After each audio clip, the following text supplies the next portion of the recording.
آج ہماری تلاوت کا آغاز 26ویں پارے سے ہوگا۔ 5 سورتوں کی آج تلاوت کی جائے گی۔ پہلی سورت سورۃ الاحقاف ہے۔ ترتیب کے اعتبار سے 46ویں 46 سورت ہے اور نزول کے اعتبار سے 66 اس کا نمبر ہے۔ مکی سورت ہے اور اس میں احقاف کی سرزمین پر بسنے والی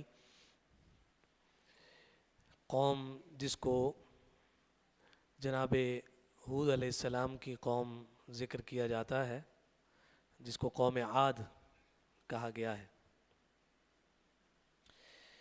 تو اسی احقاف کی وادی کی وجہ سے اس سورہ کو سورۃ الاحقاف کا نام دیا گیا ہے۔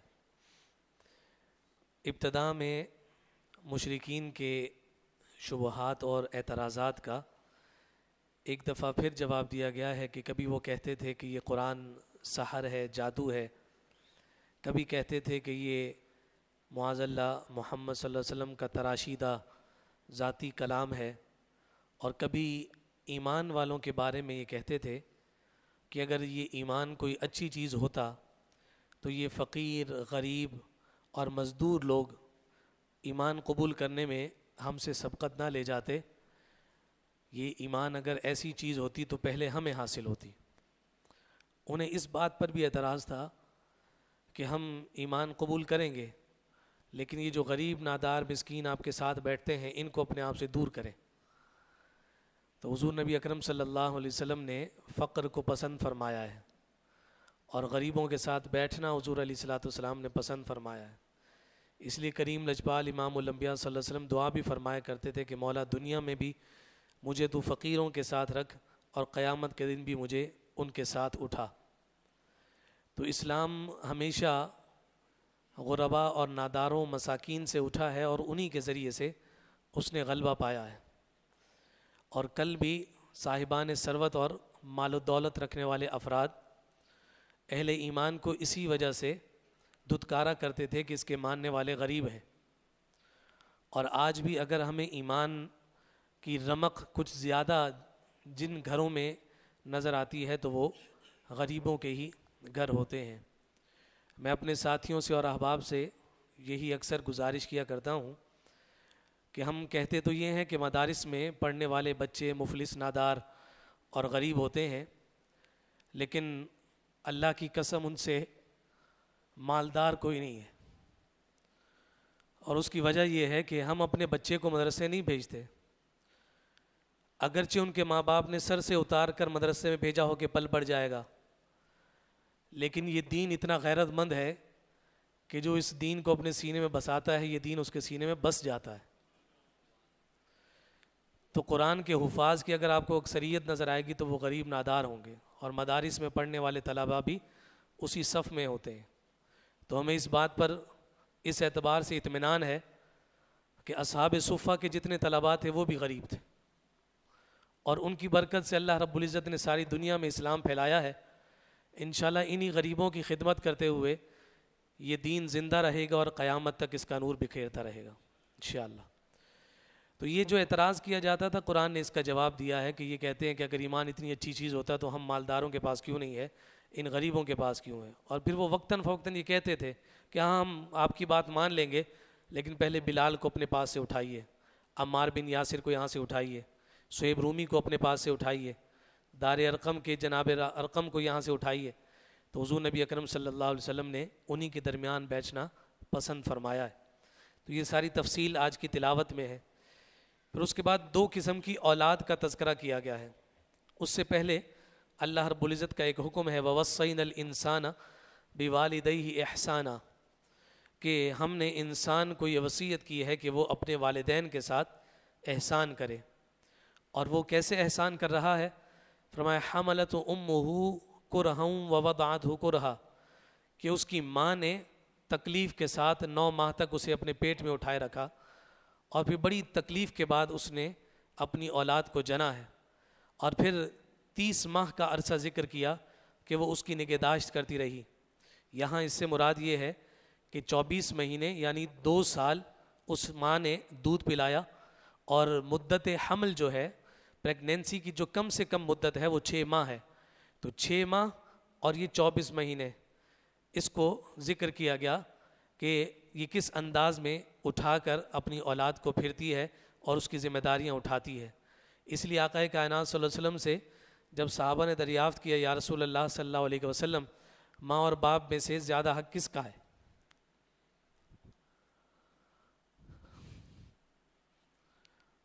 تو حضور نے فرمایا تیری ماں کا۔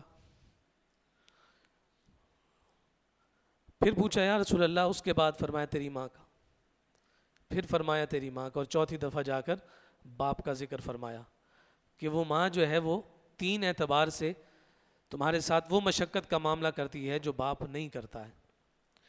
تو اب اس اعتبار سے پھر شارحین اس پر کلام کرتے ہیں کہ اس کا مطلب یہ نہیں ہے کہ باپ کے مقابلے میں ماں کا درجہ بڑھا دیا گیا۔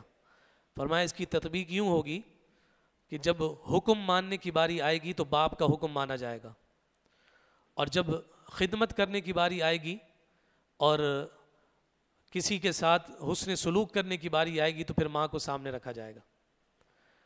اور یہاں تک فقہا نے فرمایا کہ جب ماں اور باپ کے درمیان کلیش ہو جائے، باپ کہتا ہو یہ بات مانو اور ماں کہتی ہو یہ بات مانو، اور اولاد بیچ میں آزمائش بن جائے، تو اس وقت اسے باپ کا حکم ماننا ہے۔ لیکن باپ کا حکم مان کر یہ نہیں ہے کہ ماں کو چھوڑ دے گا، بلکہ ماں کی بات نہ مان کر جو اس کا دل دکھایا اس کی اتنی خدمت کرے کہ ماں بھی اس سے راضی ہو جائے۔ تو یہ دونوں ہستیاں جس کے بارے میں قرآن نے کہا کہ ہم نے انسان کو وصیت کی ہے کہ وہ ان کے ساتھ حسن سلوک کرے۔ اس تفصیل کو ذکر کرنے کے بعد 2 قسم کی اولادوں کا اور بیٹوں کا تذکرہ ہوا ہے۔ پہلی مثال اور پہلا نمونہ ان بیٹوں کا ذکر کیا گیا کہ جب اس کے والدین اسے پال پوس کر جوان کر دیتے ہیں اور وہ جسمانی اور عقلی طور پر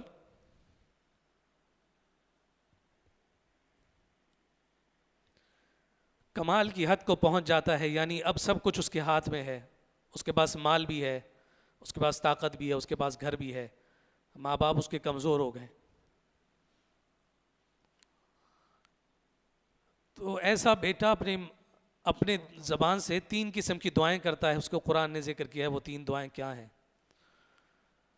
قرآن کہتا ہے کہ پہلی وہ دعا یہ کرتا ہے کہ اللہ تو نے جو مجھے نعمتیں عطا کی ہیں نا، اس پر مجھے اپنا شکر گزار رکھنا، مجھے کفران نعمت سے بچانا، پہلی دعا کرتا ہے۔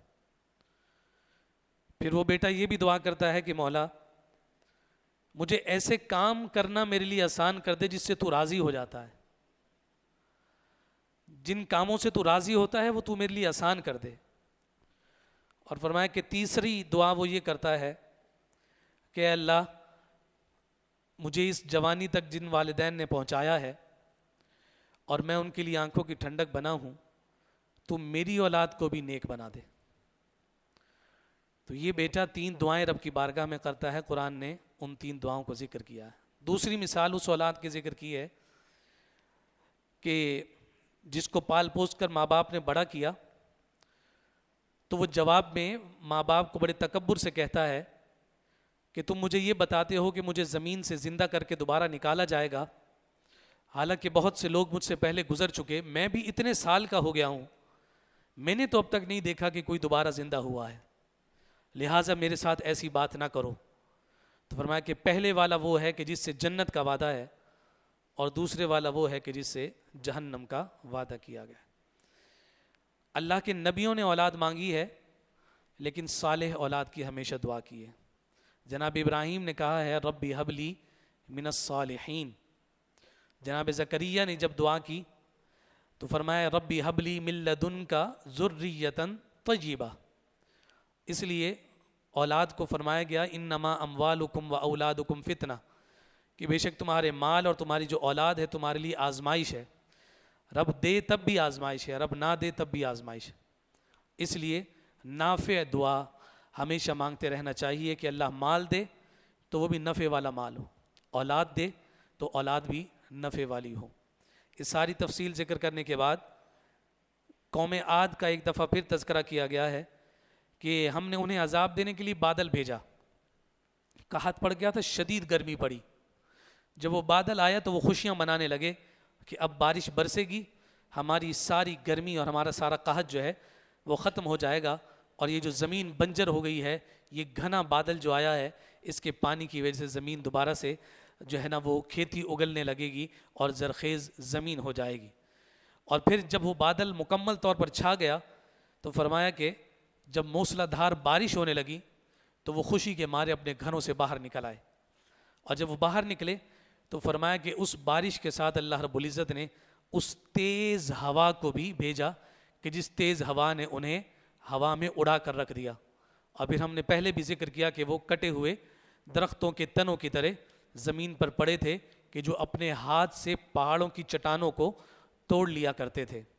تو یہاں ان کا ذکر ہوا، اور پھر اس سے اہل مکہ کو یہ یاد دلایا گیا کہ تم قوم عاد سے زیادہ مضبوط تو نہیں ہو، تم ان سے زیادہ طاقتور اور توانا تو نہیں ہو.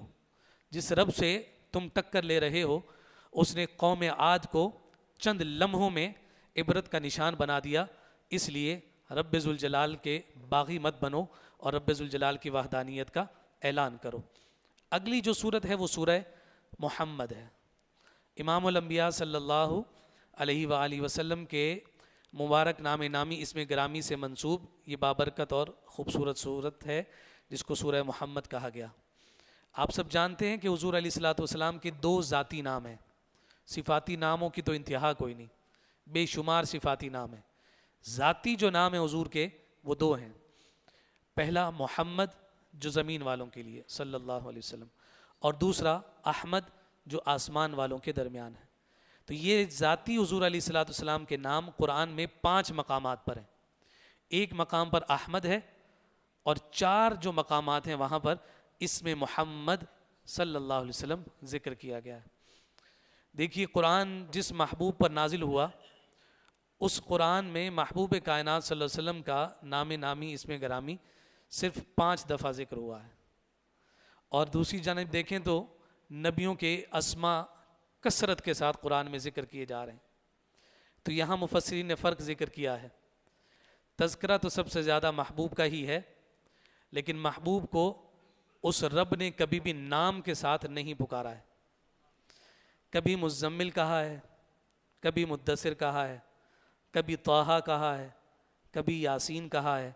یعنی شانوں کے ساتھ پکارا ہے اور لاڈ کے ساتھ پکارا ہے.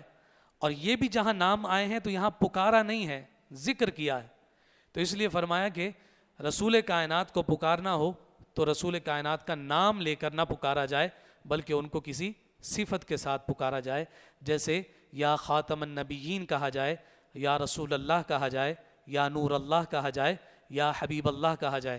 یا محمد کہنے سے علماء نے منع فرمایا کہ اللہ رب العزت نے بھی اپنے محبوب کو ان کے نام کے ساتھ نہیں پکارا ہے. تو یہ جو 4 جگہ پر قرآن میں ذکر ہوا ہے، اب یاد رکھیے گا کل میں نے پوچھنا بھی ہے عبداللہ بھائی. پہلا جو ہے وہ سورہ آل عمران میں 3 پارے میں فرمایا وما محمد الا رسول.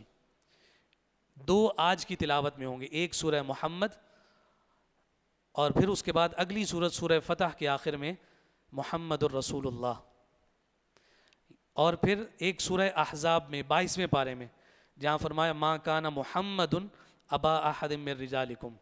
یہ 4 جگہوں پر محمد اور ایک جگہ پر احمد ہے، اور وہ 28ویں پارے کی سورۃ الصف میں ہے. من بعد اسمہ احمد، جناب عیسیٰ علیہ السلام کا ذکر ہے کہ انہوں نے اپنی قوم کو بتایا کہ میرے بعد رسول آئیں گے جن کا نام احمد ہوگا. تو یہ 5 مقام پر حضور علیہ السلام کا نام ذکر کیا گیا ہے. اس سورہ کا دوسرا نام سورہ قتال ذکر کیا گیا ہے. اس میں کچھ جنگی احکام ذکر کیے گئے، یعنی جو قیدی بن کر تمہارے پاس آ جائیں گے ان کے ساتھ تم نے کیا معاملہ کرنا ہے. اس طرح کے چند احکامات کی وجہ سے اس سورت کو سورہ قتال بھی ذکر کیا جاتا ہے. اس میں قیدیوں کے جب احکام ذکر ہوئے تو اس میں کچھ کیفیات ذکر کی گئیں کہ یہ بھی ہو سکتا ہے کہ تم ان قیدیوں کو بطور احسان آزاد کر دو. یہ بھی ہو سکتا ہے کہ احسان کے بدلے آزاد نہ کرو، پہلے ان سے فدیہ لو اور پھر آزاد کرو. تیسری صورت یہ ہے کہ تمہارے اگر کوئی قیدی ان کے پاس چلے گئے ہیں تو اس کا ادلا بدلہ کر لیا جائے کہ اپنے قیدی چھڑوا لو اور ان کے قیدی واپس بھیج دو.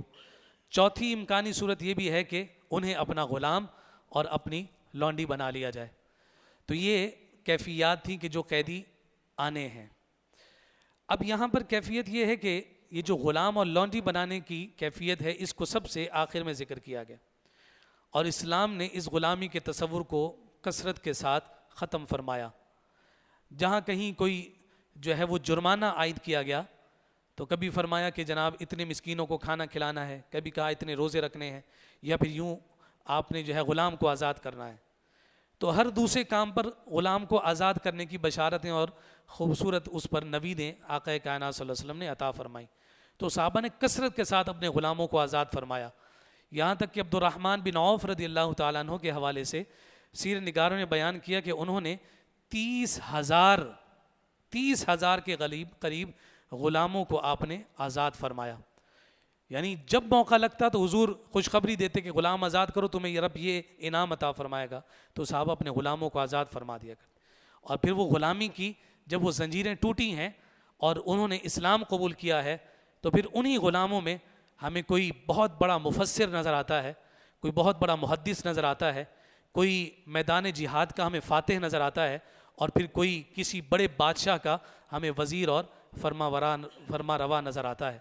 آج جمعے میں بھی ہم نے بات کی کہ کعبۃ اللہ کی چھت پر کھڑے ہو کر جس نے اذان دی ہے وہ کوئی اور نہیں تھا، ایک آزاد کردہ غلام تھا کہ جس کو دنیا نے بلال حبشی کہا ہے۔ یہ بلال حبشی وہ ہیں کہ عمر فاروق رضی اللہ تعالیٰ عنہ کہ جو 22.5 لاکھ مربع میل کے حاکم تھے، وہ انہیں بلال کو کہا کرتے تھے سیدنا بلال، ہمارے سردار بلال۔ اللہ اکبر۔ تو ایک صحابی جن کا نام اسود تھا، اپنی سیاہی کی وجہ سے، رنگ کے اندر جو سیاہی تھی اس کی وجہ سے وہ حضور کی خدمت میں حاضر ہوئے، عرض کرنے لگے اگر میں ایمان لے کر آ جاؤں تو مجھے کیا ملے گا؟ تو آقا کائنات صلی اللہ علیہ وسلم نے ارشاد فرمایا کہ تمہیں ابو بکر اور عمر کے ساتھ پہلی صف میں نماز پڑھنے کی اجازت مل جائے گی، تمہارا کندھا ابو بکر کے کندھے سے ٹکرائے گا۔ میں کوئی جہالت کے زمانے کا کوئی دین لے کر نہیں آیا، میں وہ دین لے کر آیا ہوں کہ جس میں اللہ رب العزت نے اہل ایمان کو شان اور قدر و منزلت ہی عطا فرمائی ہے۔ تو یہ سورہ محمد میں اس طرح کے کچھ احکام کو ذکر کیا گیا، اور آخر میں ترغیب اور وعید کی کیفیت کو ذکر کرتے ہوئے آیت نمبر 38 میں اللہ رب العزت نے ارشاد فرمایا کہ اگر تم رب سے منہ پھیرو گے تو وہ تمہاری جگہ اور لوگوں کو لے آئے گا، اور وہ تمہاری طرح کے نہیں ہوں گے بلکہ وہ رب ذوالجلال کے فرما بردار اور مطیع ہوں گے۔ اس کے بعد اگلی سورت سورۃ الفتح ہے۔ اس سورہ میں 3 دفعہ فتح کا لفظ ہے، تو اس سورہ کو سورہ فتح کہا گیا ہے، اور صلح حدیبیہ کے حوالے سے یہ سورت جو ہے وہ نازل ہوئی تھی۔ یہ سورت اس وقت نازل ہوئی کہ جب کریم لجپال امام الانبیاء صلی اللہ علیہ وسلم حدیبیہ سے واپس تشریف لا رہے تھے، اور عمر بن خطاب رضی اللہ تعالیٰ عنہ روایت کرتے ہیں کہ حضور واپسی کے سفر پر تھے، تو حضور علیہ السلام نے ارشاد فرمایا کہ آج شام مجھ پر ایسی صورت نازل ہوئی ہے کہ مجھے دنیا اور ما فیہا کی تمام چیزوں سے زیادہ وہ صورت محبوب اور پسندیدہ ہے۔ حضور نے اس صورت کو پسند فرمایا۔ اس میں صلح حدیبیہ کا تذکرہ کیا گیا ہے۔ جناب عثمان غنی رضی اللہ تعالی عنہ کا بھی خاص طور پر اس سورہ مبارکہ میں ذکر ہے۔ حضور نے خواب دیکھا تھا مدینہ میں، اور خواب یہ تھا کہ آقا کائنات صلی اللہ علیہ وآلہ وسلم مکۃ المکرمہ میں داخل ہو رہے ہیں اور بیت اللہ کا طواف کر رہے ہیں۔ حضور نے صبح خواب بتایا تو صحابہ جان گئے کہ نبی کا جو خواب ہوتا ہے وہ بھی وہی ہوتا ہے، تو سب نے تیاری کر لی کہ اب ہم عمرے پہ جا رہے ہیں، تو سب تیار ہو گئے۔ 1400 کے قریب صحابہ وہ تیاری پکڑ کر روانہ ہوئے۔ تو پھر رستے میں ایک قاصد نے آ کر، بشر بن سفیان نے آ کر یہ اطلاع دی کہ آپ مکہ تو جا رہے ہیں، لیکن مکہ کے لوگ آپ کے خلاف میدان سجانے کے لیے آمادہ ہیں، وہ آپ سے جنگ کی تیاریاں کر رہے ہیں۔ تو حضور علیہ السلام اس وقت حدیبیہ کے مقام پر پہنچے تھے، تو حضور نے وہیں خیمے ڈال دیا، پڑاؤ ڈال دیا، اور عثمان غنی رضی اللہ تعالیٰ عنہ کو قاصد بنا کر بھیجا کہ جائیے اور ان سے کہیے کہ ہم محض عمرہ کرنے آ رہے ہیں، ہمارا کوئی اور ارادہ نہیں ہے، لہٰذا ہم آپ سے کوئی جنگ و جدال نہیں چاہتے۔ عثمان غنی کو واپس آنے میں جو کچھ تاخیر ہوئی تو یہ افواہ اڑ گئی کہ معاذ اللہ آپ کو شہید کر دیا گیا۔ تو اس موقع پر قصاص عثمان کے لیے حضور علیہ الصلوۃ والسلام نے تمام صحابہ سے بیعت لی کہ ہم عثمان کے خون کا بدلہ لیں گے، اور جب بیعت لی گئی تو سارے صحابہ نے آقا کائنات صلی اللہ علیہ وسلم کے مبارک ہاتھ پر بیعت کی ہے۔ اور جب بیعت کی ہے تو قرآن نے ذکر فرمایا کہ ہاتھ پر ہاتھ ہیں، یہ صدیق کا ہاتھ ہے، یہ ابو بکر کا ہاتھ ہے، یہ عمر کا ہے، یہ عثمان، یہ علی کا ہے، عبد الرحمن بن عوف کا ہے، ابو ذر غفاری کا ہے، ابو ہریرہ کا ہے، سب ہاتھ رکھتے جا رہے ہیں. اور حضور علیہ الصلوۃ والسلام نے سب سے اوپر اپنا ہاتھ دوبارہ رکھا اور آقا کائنات صلی اللہ علیہ وسلم نے فرمایا کہ یہ میں عثمان کی طرف سے بیعت کر رہا ہوں. تو یہاں شارحین مفسرین نے یہ فرمایا کہ بیعت ہمیشہ زندوں کی طرف سے ہوتی ہے. تو حضور جانتے تھے کہ عثمان وہاں زندہ ہیں، لیکن یہاں امتحان لیا جا رہا ہے. اور قرآن نے ان آیات کو ذکر فرمایا ید اللہ فوق ایدیہم، کہ سب نے آپ کے ہاتھ پر بیعت کی اور آپ کے ہاتھوں پر اللہ کا ہاتھ ہے، جبکہ وہ ہاتھ مصطفیٰ کا ہاتھ. تو یہ حضور علیہ الصلوۃ والسلام کے ہاتھ پر جب بیعت کی گئی تو قرآن نے ذکر فرمایا لقد رضی اللہ عن المؤمنین اذ یبایعونک تحت الشجرہ، فرمایا کہ تحقیق اللہ راضی ہو گیا ان مسلمانوں سے کہ جنہوں نے درخت کے نیچے بیٹھ کر آپ کے ہاتھ پر بیعت فرمائی. تو یہ 1400 مسلمان تھے. جمعے میں بھی یہ بات ہوئی کہ جابر سے پوچھا گیا کہ آپ لوگ کتنے تھے، تو آپ نے کہا کہ ہم 1400-1500 کے قریب تھے، لیکن خدا کی قسم اگر 1,00,000 بھی ہوتے تو حضور کی انگلیوں سے جو پانی جاری ہوا تھا وہ 1,00,000 کو بھی پورا ہو جاتا. احرام باندھ چکے تھے، یہ صلح حدیبیہ ہوا، اب واپس جانا ہے، احرام کھولنا ہے. تو حضور نے حکم دیا اور فرمایا کہ احرام کھول لو، اب ہم آگے نہیں جائیں گے، واپس مدینہ جائیں گے. کوئی بھی احرام کھولنے کو آمادہ اور تیار نہیں ہے. جناب سیدہ ام سلمہ ہماری ماں، حضور علیہ الصلوۃ والسلام نے ان سے مشورہ فرمایا. یہ کتنا خوبصورت مزاج ہے خان کی زندگی کا کہ کریم لجپال کے جو مشورے کے محتاج نہیں، اپنی زوجہ سے ان کے حجرے میں جا کر پوچھ رہے ہیں اور ان سے مشورہ کر رہے ہیں کہ ام سلمہ میں نے صحابہ کو کہا ہے کہ وہ احرام کھول دیں، یہ احرام نہیں کھولتے، کیا کیا جائے، آپ مشورہ دیجئے. اللہ اکبر. ہماری ماں ام سلمہ حضور کے مزاج کو تو جانتی ہی ہیں، صحابہ کے بھی مزاج کو جانتی ہیں. کہا یا رسول اللہ نہیں کھولیں گے، یہ میں آپ کو مشورہ دیتی ہوں کہ ان کے سامنے جا کر پہلے آپ خود اپنا احرام کھولیں. آپ کو جب احرام کھولتے ہوئے دیکھیں گے تو یہ صحابہ خود بخود احرام کھول لیں گے. تو حضور نے پھر اس مشورے پر عمل فرمایا، یعنی اپنی زوجہ محترمہ کے مشورے کو قبول فرما کر صحابہ کے سامنے حضور علیہ الصلوۃ والسلام تشریف لے کر گئے اور اپنا مبارک احرام اتارا. تو حضور کو دیکھ کر پھر صحابہ نے بھی احرام کھول دیا. یہ خانگی زندگی کی محبت اور اس کا خوبصورت عکس ہمیں اس موقع پر نظر آتا ہے. تو حضرت عثمان غنی رضی اللہ تعالیٰ عنہ پھر واپس تشریف لے کر آگے اور پھر یہ ساری آیات مزید نازل ہوئیں. اس سورہ کے آخر میں حضور علیہ الصلوۃ والسلام کے صحابہ اور بالخصوص جو 4 صحابہ جن کو خلفائے راشدین کہا جاتا ہے ان کا تذکرہ ہے. محمد الرسول اللہ، محمد صلی اللہ علیہ وسلم اللہ کے رسول ہیں.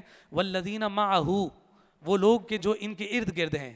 فرمایا معہ سے مراد صدیق اکبر ہیں. اشداء علی الکفار، کافروں پر یہ بڑے شدید ہیں. فرمایا اس سے مراد عمر فاروق ہیں.